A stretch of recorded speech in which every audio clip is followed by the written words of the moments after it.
The Battle of Cannae, August 216 BC. One of the bloodiest days in history, probably the bloodiest day in Roman history, and a strong contender for any civilization ever. Romans, 80,000 strong, packed shoulder to shoulder, itching for a fight. This was the Second Punic War, and they were supposed to crush the Carthaginians, that desert viper Hannibal and his ragtag army. But pride, that's the killer. They marched right into his trap, and by the gods, the slaughter that followed defied description. The River Aufidus ran red that day, not just from the setting sun. The Battle of Cannae, a fight between Rome and Carthage in southeast Italy, wasn't just a defeat. It was a strategic masterclass by Hannibal and a devastating loss for Rome. But to understand this clash of titans, we got to go back a bit, to a simmering feud between two powers. Rome, a growing empire, and Carthage, a wealthy trading giant on the North African coast. These two had already locked horns in the rivalry born out of a struggle for supremacy in the Mediterranean, setting the stage for a series of conflicts known as the First Punic War, a bloody brawl mainly over the island of Sicily. Rome pulled off a last-minute victory, leaving Carthage stinging from defeat and financially drained.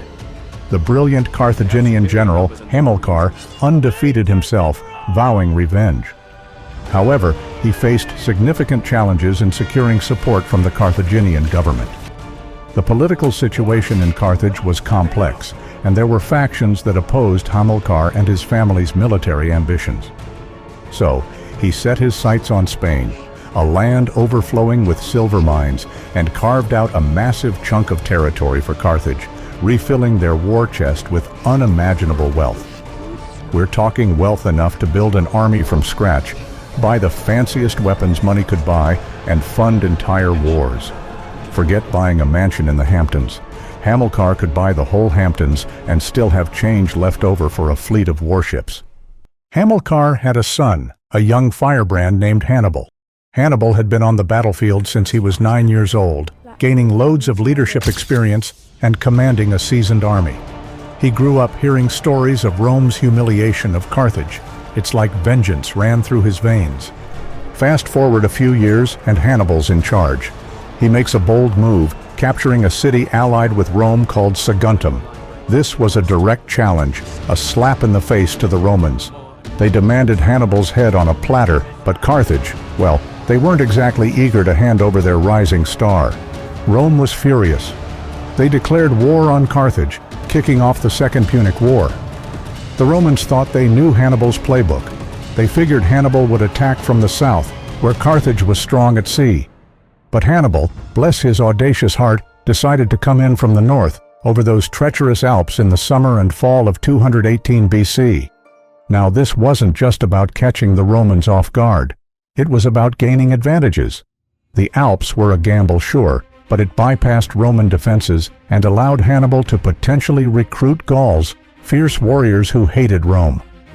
This was a calculated move to exploit Rome's weaknesses, such as its strained alliances and potential discontent among subject states.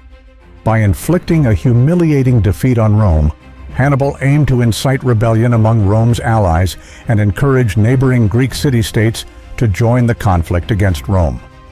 But most importantly, crossing the Alps was a statement. It shows Rome, we're not afraid.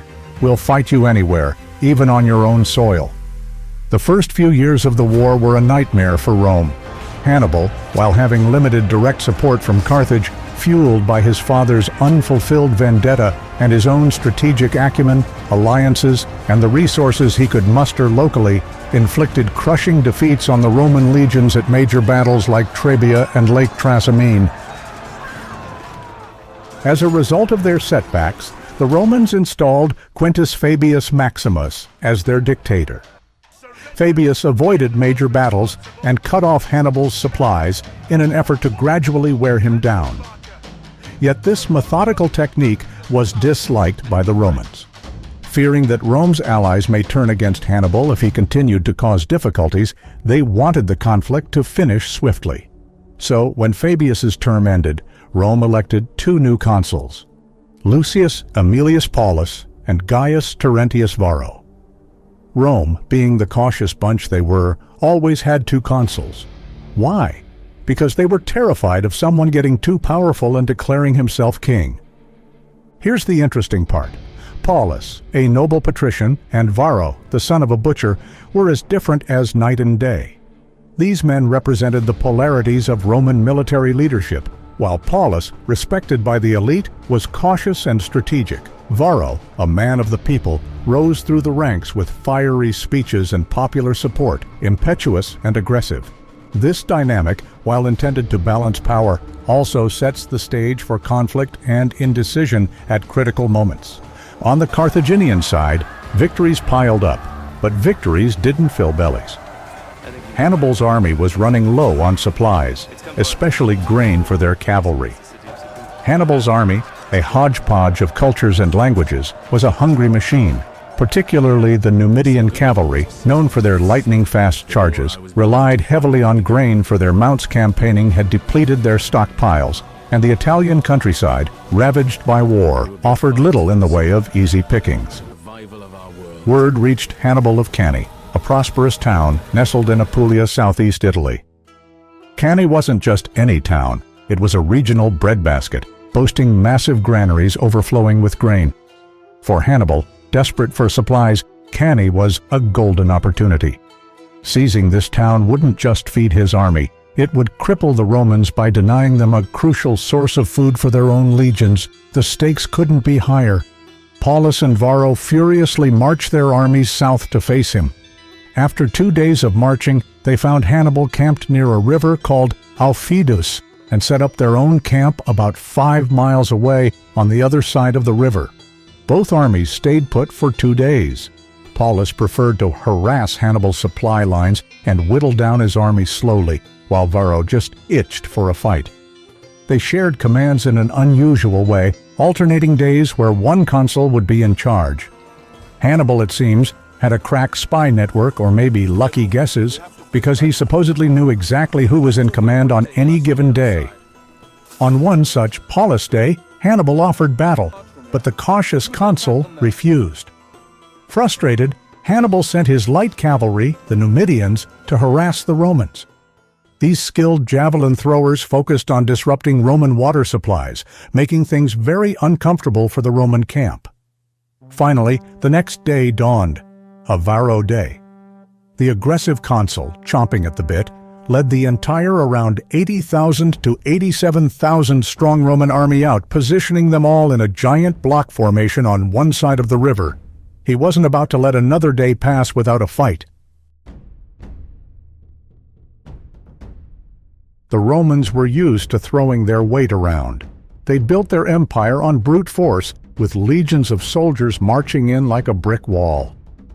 Normally, Rome would have a solid force, 4 legions of infantry, maybe with an equal number of allied troops from places they conquered. This would be enough to handle most threats, but Hannibal was a different beast. Up until Cannae, he'd relied heavily on ambushes and hidden troops to win battles. The Romans, you can bet, were jumpy on the edge of their sandals, constantly scanning the horizon for signs of a hidden Carthaginian army. So this time, they went to crush the Carthaginian once and for all. Let's crush him with numbers. Even his tricks won't save him. So they put together the largest armies in their history, a whopping 8 legions. Not just regular legions either, mind you. These were beefed-up versions with 5,000 infantry each instead of the usual 4,000. They even bulked up the cavalry from 200 to 300 per legion. The Allies contributed about 1.5 times the Roman cavalry. That brought their horse count to a respectable 6,000, as a good mix of muscle and speed would do the trick. The Romans and Allied infantry lined up like they always did, a deep, dense formation, all packed together. The cavalry was placed on the wings, with the weaker Roman cavalry on the left and the stronger Allied cavalry on the right. Varro positioned the hastati, young infantry, in the front line, the principes, veteran infantry, in the second line, and the triarii, elite veterans, in reserve. It looked impressive, sure, but there was a massive problem controlling such a vast army. With a sprawling line stretching 2 kilometers wide across a plain, Roman commanders faced difficulty issuing orders across the battlefield. Blowing a trumpet or waving a banner wouldn't work at that kind of distance. Sending runners would take ages in the heat of battle. This lack of communication and control was their Achilles heel for the Romans. They probably figured a simple plan was their best bet. All they had to do was charge headfirst into the enemy. After all, they outnumbered Hannibal 2-1, right? Easy win, or so they thought. Otherwise, Hannibal's army formation for Cannae is where things get interesting. Around 40,000 to 50,000 strong, a diverse mix of veterans from Carthage and the Allies. Despite coming from different places, what united this army was their loyalty to Hannibal. Hannibal knew the Romans' head-on style of fighting and used it to his advantage by positioning his troops strategically. He cleverly kept his best troops, the experienced Libyans and Carthaginian spearmen, out of sight, hidden behind a rise or hedgerow. He used Spanish slingers to throw projectiles at the Romans from behind his own lines. Up front, he put the less experienced Gauls and Iberians on large shields and swords, eager for a fight, sure, but not the cream of the crop. Like most armies of those days, Hannibal positioned his 10,000 horsemen on the flanks of his main infantry line. On one flank were his trusty Numidian light cavalry, while the other had Spanish and Gaul cavalry. Now this situation might have actually played into Hannibal's hands. Cannae wasn't just after the food for Hannibal. He chose the place for the battle, the open plains of Cannae. Unlike a battlefield with hills or forests, these plains were perfect for Hannibal's smaller, faster army. The real serious advantage, though, was his lightning-fast Numidian cavalry. They rode bareback on barb horses with just a rope halter for control. This lighter weight gave them an edge. They could turn on a dime, launch surprise attacks, and disappear before you could even blink. They could roam free and outmaneuver the Romans. The Romans, on the other hand, with their giant army of infantry crammed together in tight formations, were like sitting ducks on a pond. But here's the kicker: the center line wasn't perfectly straight. It bulged outward, like a crescent moon facing the Romans. Was it Hannibal's plan all along, or did some eager Gauls just inch forward, accidentally creating the bulge? The truth is lost in time, but one thing's for sure. This bulge would play a crucial role in Hannibal's deadly trap. An interesting detail: Hannibal's soldiers, kitted out with looted Roman armor and shields after previous victories, looked remarkably similar to their Roman foes from afar. This added to the confusion on the Roman side. The battle kicked off with a brutal cavalry fight on the flanks. Due to the limited space by the river transforming a skirmish into a slugfest, many Spanish and Celtic cavalry had to dismount, leading to exceptionally brutal fighting. On the Carthaginian right, the Numidian cavalry, superior in both numbers and skill, harassed the Roman cavalry, ultimately gaining the upper hand. Instead of chasing the fleeing Romans, the Carthaginian cavalry focused on destroying the remaining Roman cavalry. Light troops on both sides clashed, masking the movements of the main armies with a hail of javelins. As the infantry from both sides advanced, they contended with gusts of wind blowing dust into their eyes, impairing their vision. Factors like fatigue and thirst, exacerbated by Hannibal's prior attack on the Roman camp, added to the psychological toll of the Romans. The real battle intensified when the heavy infantry met. The Romans charged the center, hitting the bulge formed by Spanish and Gaulish warriors. Despite fierce resistance, the Romans slowly pushed the Carthaginian center back. However, this was part of Hannibal's plan. The Carthaginian center, under pressure, retreated in a controlled manner, forming a deadly pocket that trapped the advancing Romans. The Roman commanders, overconfident and believing victory was within their grasp, charged forward, unaware of the impending trap. The Carthaginian wings, comprised of cavalry and infantry, extended and began to encircle the Romans. The Romans, tightly packed and unable to maneuver effectively, soon found themselves surrounded and trapped. Hannibal commanded his African troops to pivot inward, completing the encirclement. The Romans, now disoriented and packed into an ever-shrinking space, struggled to fight effectively. Hannibal's elite Libyan infantry, who had not yet engaged in battle, turned to attack the Roman sides. The sight of Carthaginian soldiers in Roman armor added to the confusion. The Numidian cavalry, renowned for their horsemanship, continued to harass the Roman allied cavalry, preventing them from joining the main battle. With Hasdrubal's arrival from the victorious Carthaginian flank, the Roman allied cavalry lost hope and fled. The result was a massacre. The Carthaginians methodically slaughtered the trapped Roman soldiers. According to Polybius, up to 70,000 Romans died, including a large portion of the Roman political and military leadership, such as Consul Lucius Aemilius Paulus. Livy offers a slightly more conservative figure of 45,000 dead. Regardless of the exact number, the Roman losses were devastating. Some Romans resorted to suffocating themselves in self-dug pits, and nearly 600 Romans per minute were killed until darkness fell.